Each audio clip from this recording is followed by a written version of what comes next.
जय महाराष्ट्र. आज आपण चाललोय इंचूर वायनरीला बिर्याणी बनवायला. बिर्याणी बनवण्यासाठी आपण सर्वप्रथम घरूनच 2 लिंबू चोरून घेतले.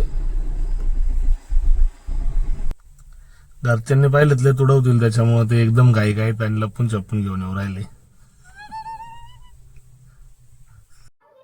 चूल पेटवण्यासाठी लाकडांची गरज लागेल, त्यामुळे आपण मिल मधून लाकडं पण घेतलेले आहेत.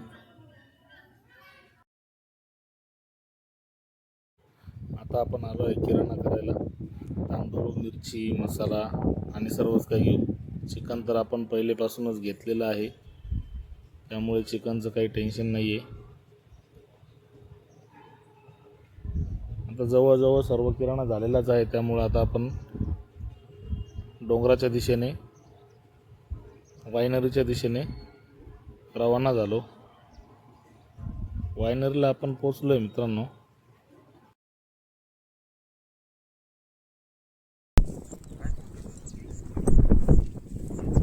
भांडी, चिकन, भांडी काढतो सगळं. चुलीला लाकडं, ही आपली धन्ना उभी मागं आणि आपण स्वतः आहे. आता एकदम जबरदस्त ब्लॉग आणि जबरदस्त अशी बिर्याणी. आणि फोटोग्राफर आलेला आम्ही, रशियन फोटोग्राफर आहे. चूल पेटवायला सुरुवात झाली. हुसेन भाई लाकडं तोडते खपा.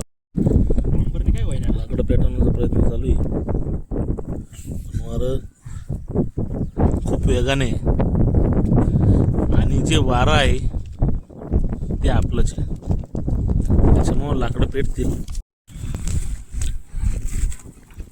अखेर आमची चूल पेटली. लाकडं टाकायचं काम चालू आहे. हुसेन भाई, मी, हुसेन भाई कांदा कापताय आणि संध्याकाळचे जवळजवळ 7:30 वाजले. शुभम भाई आणि मी आपली चूल पेटवतोय आणि चूल बऱ्यापैकी पेटली आता. आणि इकडं आमचे आले मित्र शिवम भाऊ. ओके, आणि यांची गाडी लागली खाली. थोडी गाडी माग घे, गाडी माग घे, निघल थोडी हळूहळू. पातीला ठेवलंय आम्ही. थोडं थांबा, पहिले लाकडं चेटू द्या. हुसेन चिकन धुवून घेतोय, तोपर्यंत मी आणि शुभमने चूल पेटवली. आणि वारं खूप जोरात असल्या कारणाने चुलीला थोडासा आडोसा निर्माण करण्यासाठी आम्ही पत्रवाळीचा बंच लावलेला आहे. आणि चूल आता एकदम व्यवस्थितरित्या पेटलेली आहे. लोकांना आम्ही कामाला घेणार आहे, पापड दाबायला आणि वाळत टाकायला. हे बघा, गाडी मागं घेण्यासाठी खूप कुटुंब चालू आहे, कारण गाडी फसली होती. गाडी निघली.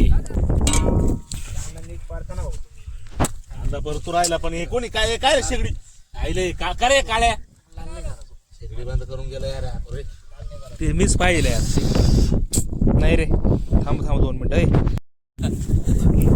डॉगी स्टाईलने सचिन दादा आणि हुसेन दादा हे चूल पेटवताना आपला विषय घ्या भाऊ. इथला नंबर बी देऊन टाका. ओके, आले तुम्ही. हे भाऊच्या पप्पांचा फोन आला, बंद करा फोन आला. भगवान भाऊ की जय हो. जय दादा. कांदा आपला एकदम लालबुंद असा परतून झालेला आहे. आणि आपण जे चिकन मॅरिनेट केलेलं आहे मिरची मसाल्यांमध्ये, ते आता आपण पातेल्यात टाकून त्याला थोडंसं हलवून घेऊया. म्हणजे त्याला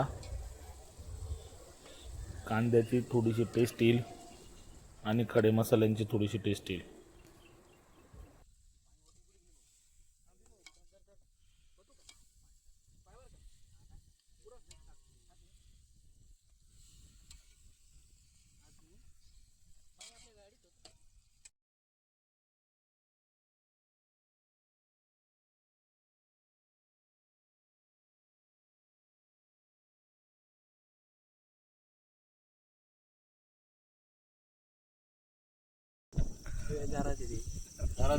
सॉरी.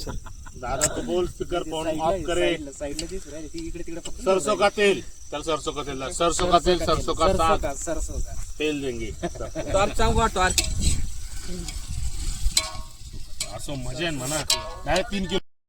आणि आपलं चिकन मॅरिनेट झालंय. आपण थोडंसं पाणी टाकलं त्याच्यात आता बिर्याणीसाठी. ते राईस मध्ये ना ते कच्चे राहतात. उकळी यायची तर. हा पण राईस मध्ये होतील ना, शिजतील ना. मग चला आपण आणि हा बघू असा जाऊ. खूपसुरत असा नजारा आहे आपला. एक विंसूर वायनरीचा एकदम चांगला अशी एकदम खूप छान असा नजारा आहे. नाही पाणी बुजलंय. चिकन आपलं शिजलंय आणि आपले लाकडं संपत आलेले आहे. त्यामुळं आपण गाई तांदूळ वगैरे धुवून घेऊ आणि बिर्याणी बनवायला सुरुवात करू. पाणी टाकलेलं आहे आपण ऑलरेडी.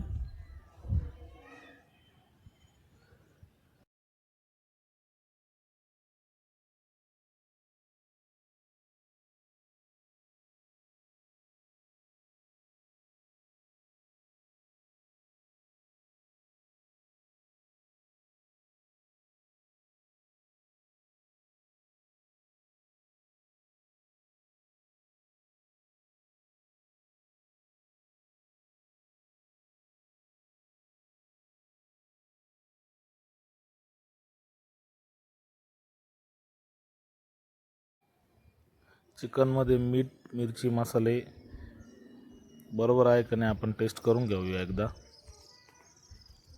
म्हणजे राईस टाकायला मोकळे.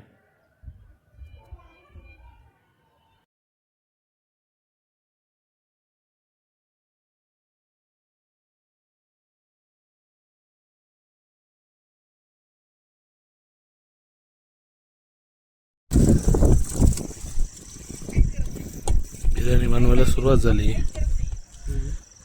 चिकन शिजलंय आणि आता आपण टाकतोय तांदूळ त्याच्यात.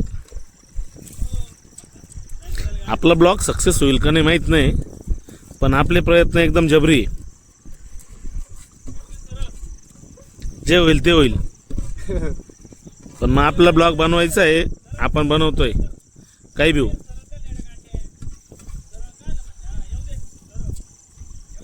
ठीक आहे चला, चालतंय, काय अडचण नाही. बिर्याणी मधून का बिर्याणीच घेऊन जायची थोडीशी आज समज. कोथिंबीर कापायचं काम चालू झालं आहे आणि इथं बिर्याणीला तांदूळ टाकले आणि बिर्याणीला पण थोडी थोडी उकळी फुटायला लागली मित्रांनो. काही विषय नाही आहे. आणि या खूपसुरत नजाऱ्यासोबत आम्ही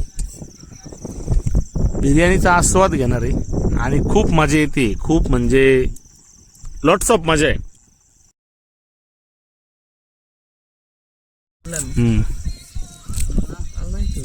याच्यात पाणी बी टाक थोडं का नाही? आता म्हणते आपली कोशिंबीर. नाही टाकायचं. कशाला? दही आहे, एकदम पिवा.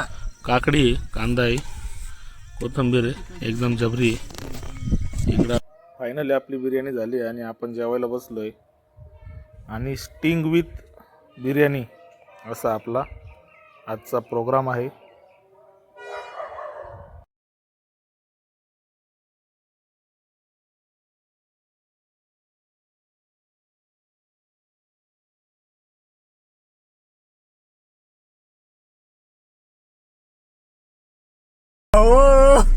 सुपर प्रोग्राम झाला एकदम. आणि या ठिकाणी आम्ही आता आमच्या घरी रवाना होत आहे.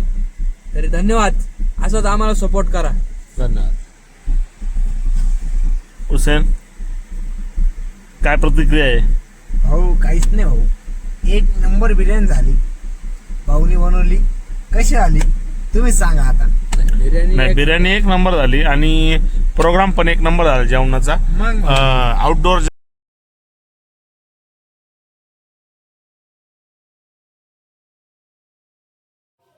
फायनली आता आम्ही आमच्या घराच्या दिशेने निघालेलो आहे. गुड नाईट मित्रांनो.